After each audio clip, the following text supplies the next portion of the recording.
Thanksgiving now just a week away, and COVID is still part of our daily lives. That means it's important you take steps to keep your loved ones safe this holiday season. Here are 5 things you can do to protect your family this Thanksgiving. Our sources are the CDC, Mecklenburg County Health Director Gibby Harris, and Dr. Joseph Cabaza, a pulmonologist for Cleveland Clinic. 1. Mask up. Mecklenburg County's percent positivity rate still above 5%, meaning that mask mandate isn't going anywhere just yet. The CDC also recommends masking, especially if you're indoors or traveling to an area where transmission rates are high. 2. Get vaccinated. We need people, if they're eligible, to get vaccinated. We need people to get their children vaccinated. We need those who are eligible for boosters to get vaccinated. Dr. Cabaza also says higher vaccination rates are making travel safer. We just know the risks are lower now with a bigger chunk of the population vaccinated. So just any kind of travel we do is safer than it was a year ago. 3. Bring the party outdoors. This is something both the CDC and Mecklenburg County Health Director Gibby Harris are recommending. COVID is less likely to spread outdoors. 4. Make rules. The CDC says this could be especially helpful if you're gathering with people from multiple households. Put things in place like wearing face masks or avoiding crowded spaces before your trip. Health Director Gibby Harris says communicate these rules ahead of time. If you have specific ground rules or precautions that you want people to take when they're coming to your home, please communicate that in advance. It'll make it much easier for the folks that are coming in. 5. Get tested. Harris says if you're traveling, get a COVID test before your trip and a few days after you get home. That way, you're not unknowingly spreading COVID to friends and family. For WCNC Charlotte, I'm Sarah French.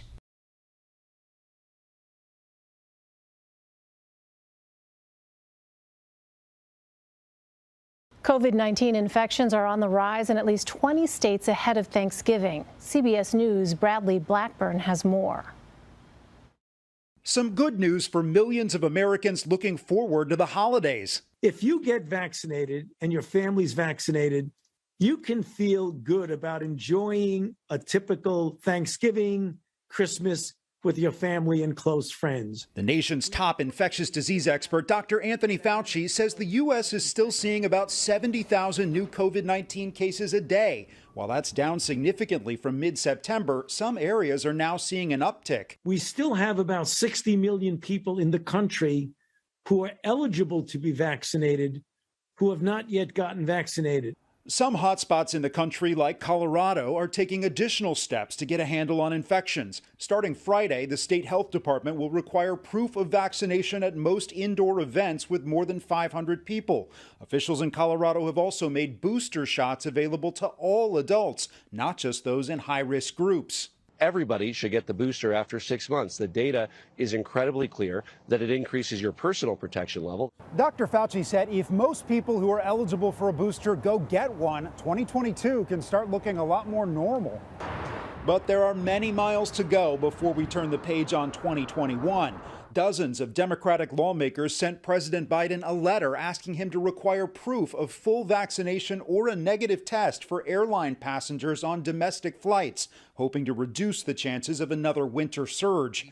Republicans in Florida are taking a different approach. We believe that people should have options. State lawmakers are considering legislation to block federal vaccine rules and limit mask mandates. Bradley Blackburn, CBS News, New York.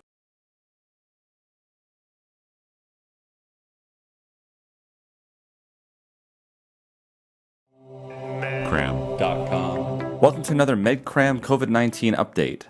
Now, there have been a lot of studies looking at the U.S. population and what has happened over the last year in terms of what proportion of the population has experienced mortality from COVID-19. And of course, there's also non-COVID-19 mortality occurring as well. And during the vaccine campaign, we've had a number of vaccines such as Pfizer, Moderna, and the Johnson & Johnson vaccine, which, according to a number of studies, have reduced infections, hospitalizations, and even death from COVID-19.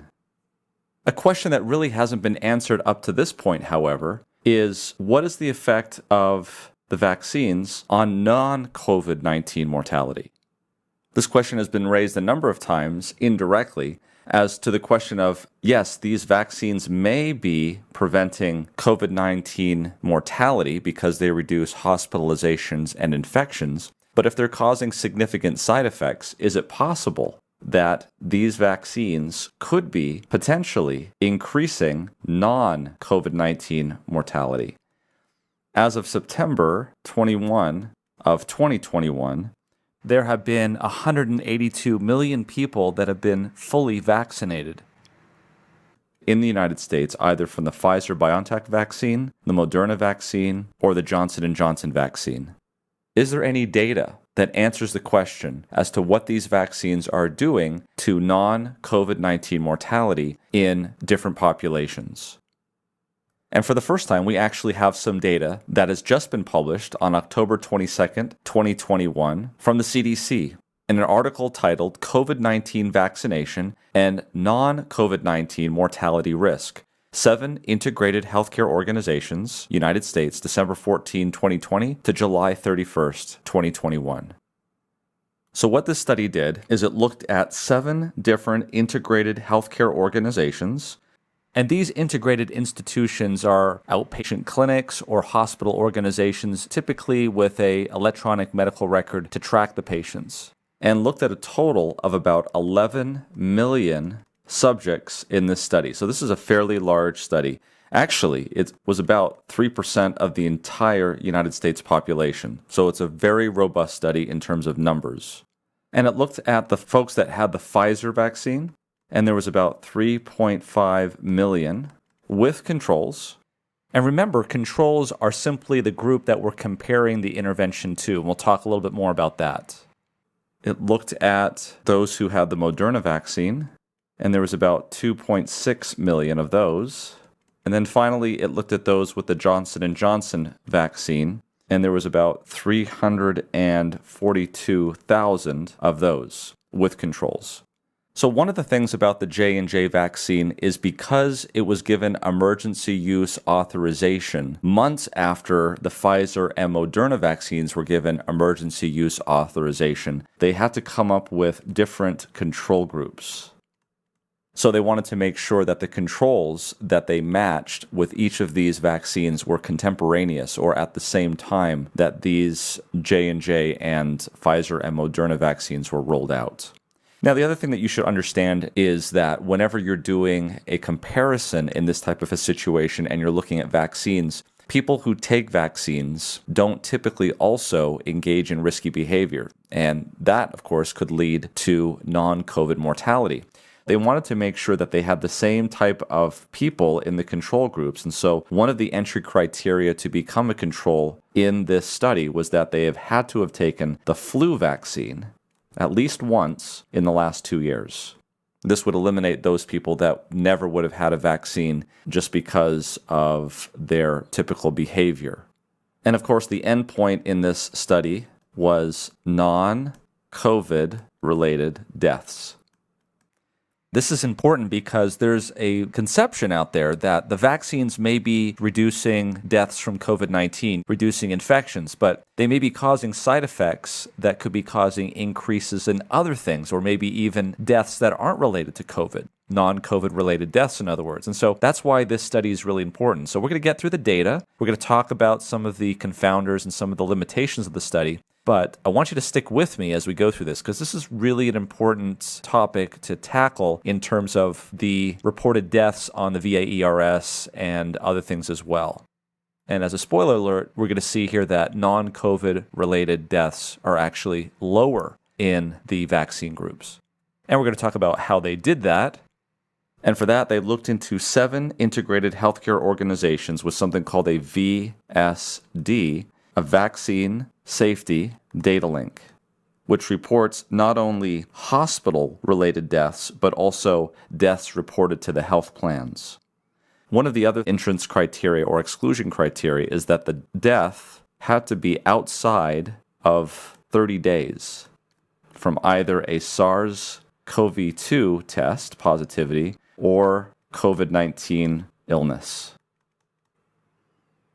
Okay, and here's some of the data from that table. We're looking at the subjects in these groups. So let's take a look at them just briefly. We have the Pfizer-BioNTech vaccine here, and we have the Moderna vaccine recipients here, and here is the unvaccinated control comparison group in this situation. So total, there was about 3.4 million of the Pfizer-BioNTech participants. There was about 2.6 million Moderna vaccine recipients. And then here is the control group for both of those.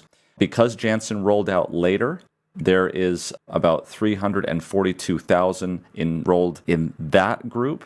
And there was about 1.3 million unvaccinated comparison group that was later on.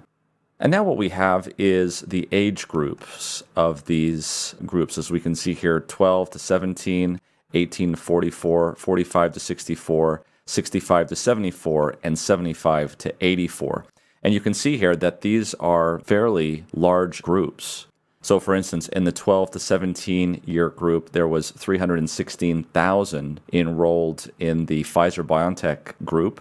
And of course, because the Moderna and the Johnson & Johnson vaccine are not given emergency use authorization for the 12 to 17-year-old group, we do not have data for those groups.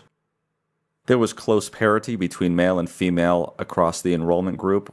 In the mRNA vaccines, there seemed to be a slight predilection for female enrollment, and the opposite in the Janssen pharmaceutical or the Johnson & Johnson vaccine group. And I also want you to notice that with respect to race and ethnicity, this was a pretty well-balanced study with good representation from many ethnic groups.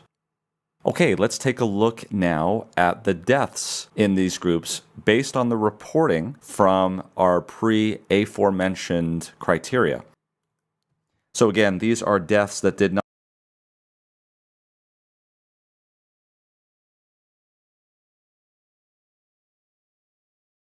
Hey there, teachers and parents. Make sure to grab the Body Percussion and extra bonus lesson resource in the description box to go along with the Thanksgiving wrap. I hope you enjoy.